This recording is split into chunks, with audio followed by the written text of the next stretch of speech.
Goeiedag!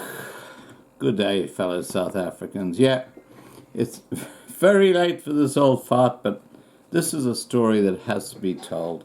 You know, I get so many emails with tragic stories about how, people are being totally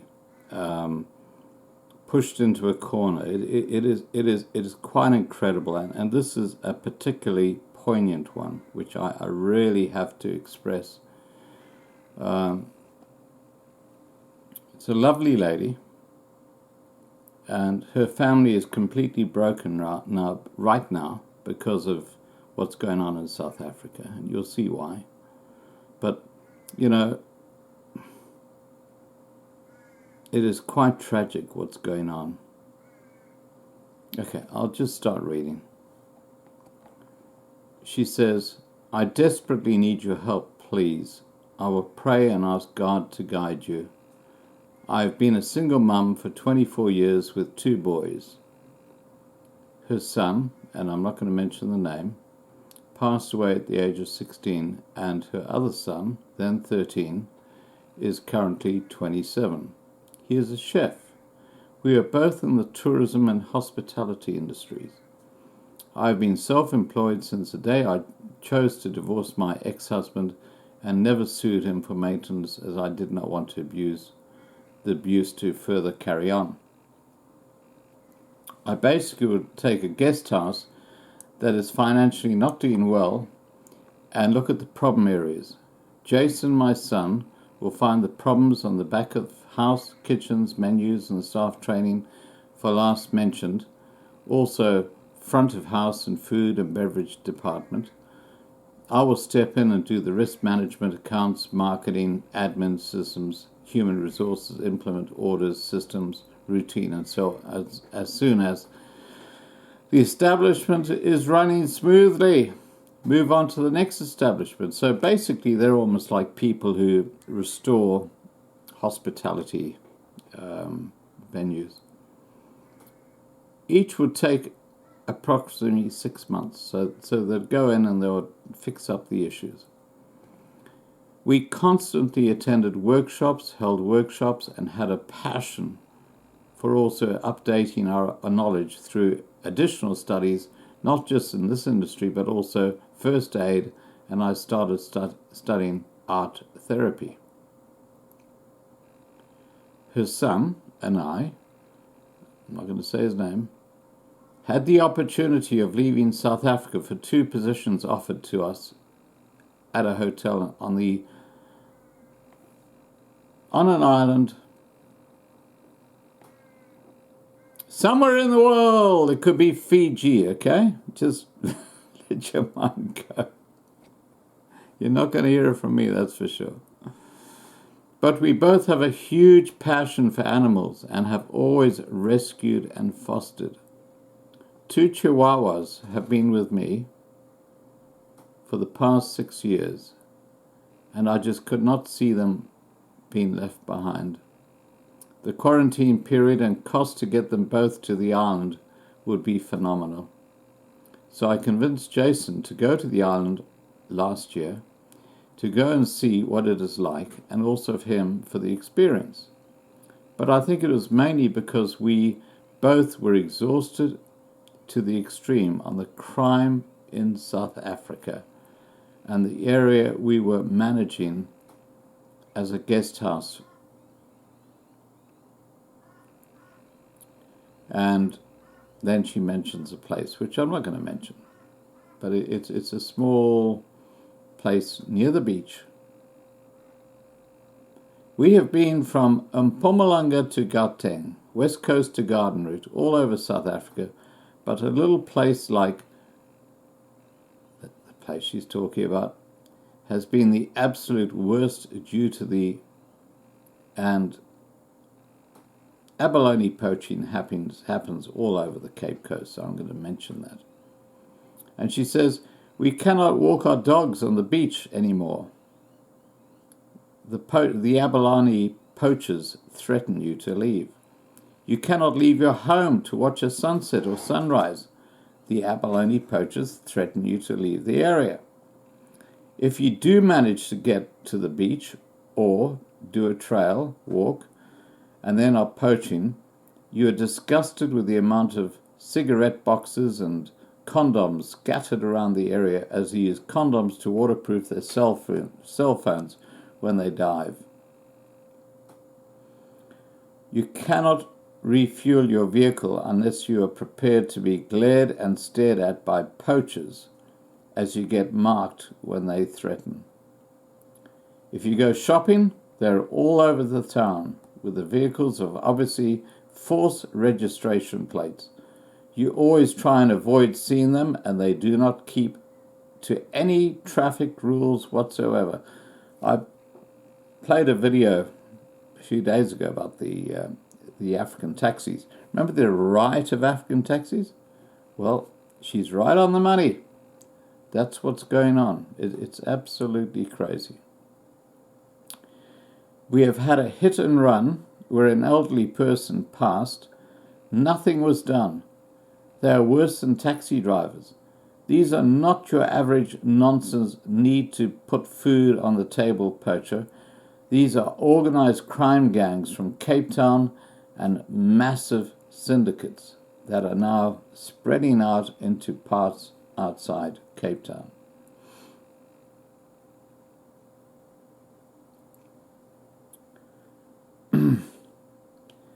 Due to the extreme circumstances, they sometimes dive in. They're bringing loads of drugs into these small towns. So once a diver has exceeded his best by date and expired, he is left in a place with no income. So they turn to further crime by breaking in. So the crime rate is obviously escalating, seeing that the SAPS is so incompetent. Yep. The Honourable SAPS. I'll keep my middle finger below the screen. I'm sorry, guys. I'm just having a little moment here, okay? Get over it.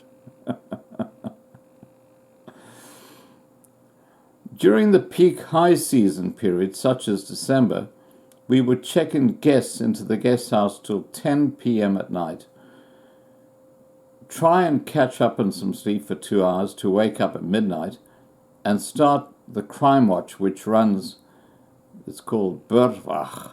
Every suburb belongs to a crime watch group and are linked to other groups.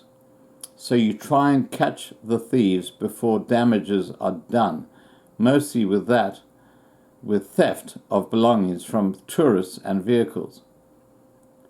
Once the shark diving companies start going to work from 5 a.m., then we go back to sleep as the sun rises. And then the thugs do not like the movement with the extra staff starting work at the companies. This gives us another 2 hours sleep until you have to be up and about by 8 a.m. to smile and wave as if you'd had a very good night's rest. So what she's talking about is they have 4 hours sleep a night. This is a tourism industry in the Cape, okay? I'm not talking about a major hotel, I'm talking about one of the smaller tourist resorts. It is just absolutely ridiculous. They would sometimes break in while we were wearing the rubber boots. They would sometimes break in while still wearing the rubber booties from the wetsuits, as this conceals noise while jumping in through the windows and balconies and helps them to run through the thick fynbos plantation. So currently my son is on the island and I am still in South Africa due to my 2 chihuahuas. What do I do as an extreme animal lover? The UK sees South Africa as the obvious third world country. That is, so the quarantine period would take between 4 to 6 months. My chihuahuas are 100% updated on all the meds, but I cannot afford the costs of flying them from South Africa to the United Kingdom and then from the United Kingdom to another part of the world. which I'm not going to reveal. You're an animal lover with your little Jack Russell. Yeah, my bonsai. Hey. What would you do? We get ridiculed by other South African citizens if we leave animals behind. I don't want to, which is why I'm still here. And I've even weighed the options of staying because of them. I'm scared and alone in South Africa. I have so much to still give, but we are so restricted in South Africa. Jason wants to keep learning and studying like we both do, but he has zero chance in South Africa because of BEE.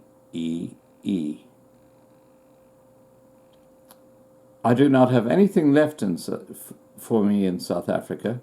I can offer the world so much more. All my documents are in place and have been for a while. I'm packed, just need to sell my vehicle and then my chihuahuas. It's so sad.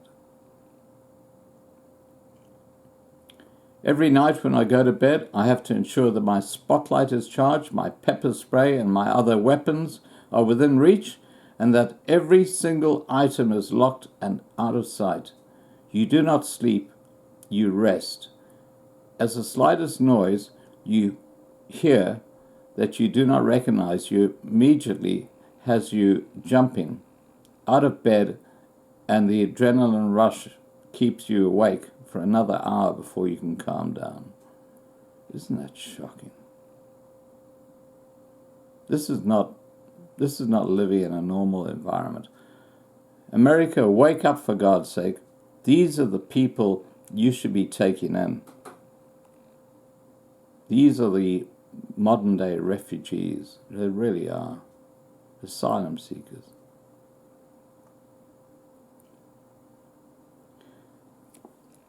And then she concludes by saying, "Help, Scott, please. I have so much more to give, both me and my son. We love life and we love South Africa, but I cannot live like this anymore. It makes you physically ill.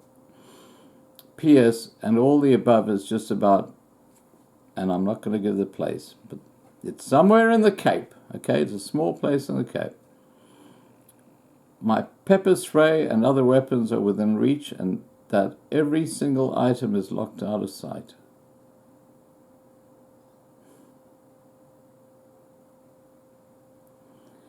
It will make you sick to realize that this is all happening in such a small village.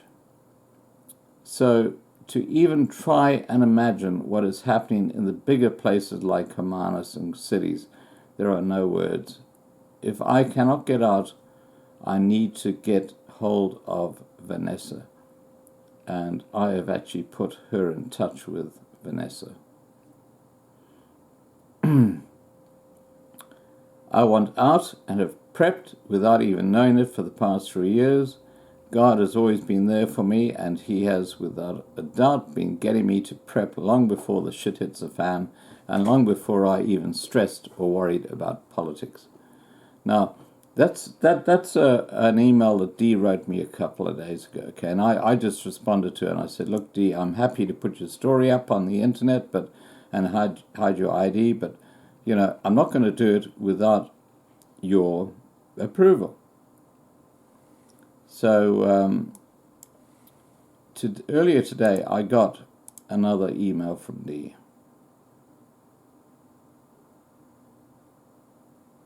And she basically said, hang on, let me just see what else we got here. Yeah.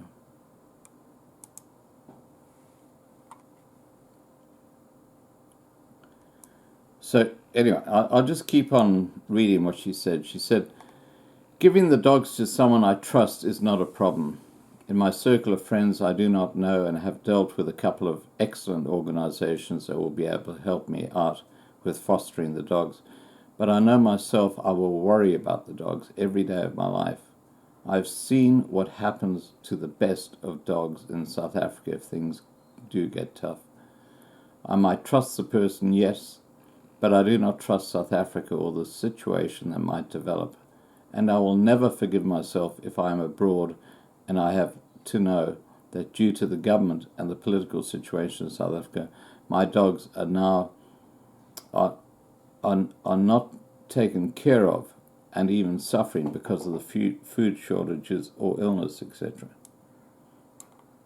It's a remarkable lady.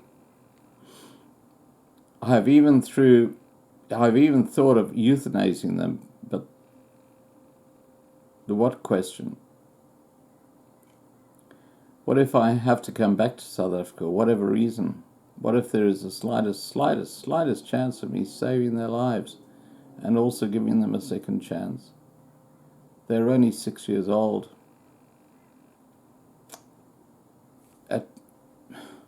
This is so sad. At the prime of their lives, I've dealt with loss in my life. Loss that cannot be described, and it kills me to know that the one thing I have fought for and stood up against is now, due to some sick government, the one thing I have to turn against. Animal abuse in South Africa is beyond what people see on social media. Sheep and dogs literally being raped. A dog being hung from a tree and scalped alive. I have fostered a dog that, due to alcohol abuse, her owner, he will be the man if he shows his buddies how to use a wooden twig and remove her eye. And if that wasn't entertaining enough for them, then snapped her front leg as if it was a toothpick. You know, I talk about the cultural chasm, the CC. This is exactly what it's all about. These two dogs specifically, the one was not even supposed to be alive today. The vet said she needed to be euthanized, but I refused and pulled her through. Now the people I would defend these animals against, I have to make choices to leave them behind. I actually, at the moment, am fostering another little angel. She comes from a breeder, was used for breeding purposes only. Kept in a plastic milk crate for 11 years. Completely blind, completely deaf, and lost her voice as she never used her voice, ever. I have fostered her for 6 months. She found her personality and her voice, and the only time she tries to bark or use her voice is when she sees me. It's the above that forces me to every second of every day pray for myself because of the feelings brewing inside of me that I do not want to feel. These are the times I use the drugs, thugs and abalone poachers as my outlet and get the photos and videos in evidence to send the only authorities that I do know is not corrupt. People in my area know me well, and they know I do not take any slack from crime. I get warned, threatened and advised. A lot of stop doing it, but somehow the rush I get from busting these arseholes makes up just a little for the wrongs we cannot do anything about. Regarding posting my previous email, all names of people in my private situation will have to stay anon because I know I'm being watched and have been marked. The saddest is the corruption is not color-coded. You'll be surprised how many white people are involved in corruption in the abalone poaching business. They're on boats, pensioners are being spotters or lookouts because pension funds are way below what is needed to survive every month.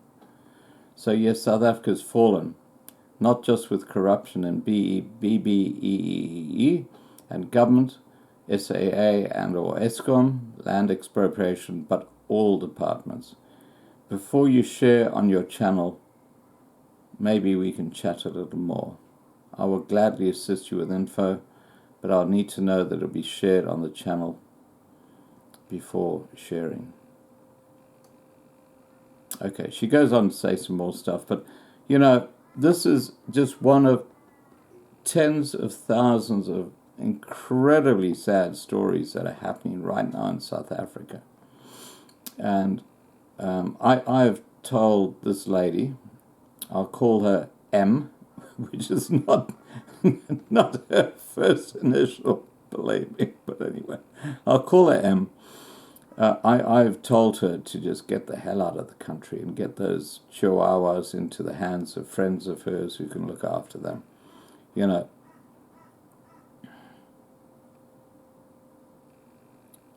you're mad if you can get out of South Africa, not to get out of South Africa. And if you can't get out of South Africa, you're mad if you don't join one of the groups like I have in the featured video at the top, where you can actually form groups where you can protect yourselves in times of stress.